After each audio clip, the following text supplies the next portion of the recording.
സാഹിബിനോട് ഒരു കഥ പറയാൻ വന്നതാ. ഇവിടെ കഥ ഒന്നും വേണ്ട. അയ്യോ പെങ്ങളെ, അങ്ങനെ പറയരുത്. വളരെ നല്ല കഥയാ. എന്റെ ഭാവനയുടെ ആഴക്കടലിൽ മുങ്ങിത്തപ്പി ഞാൻ പെറുക്കിയെടുത്ത പവിഴമാണ് എന്റെ കഥ. ഒന്ന് കേൾക്കണം. ഒരു പറ്റിയ കഥ കിട്ടാൻ വേണ്ടി തല പുകഞ്ഞു നിൽക്കാണല്ലോ. ഒന്ന് സംസാരിച്ച് നോക്കാം. ശരി, വരൂ.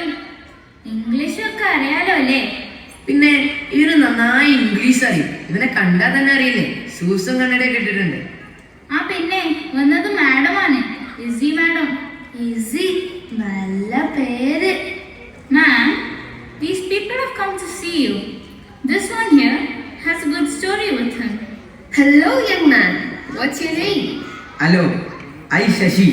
Oh, Shashi. How are you? Ma'am, they are here with a story. Oh, yeah? Let's begin. പറഞ്ഞു തുടങ്ങിക്കോ.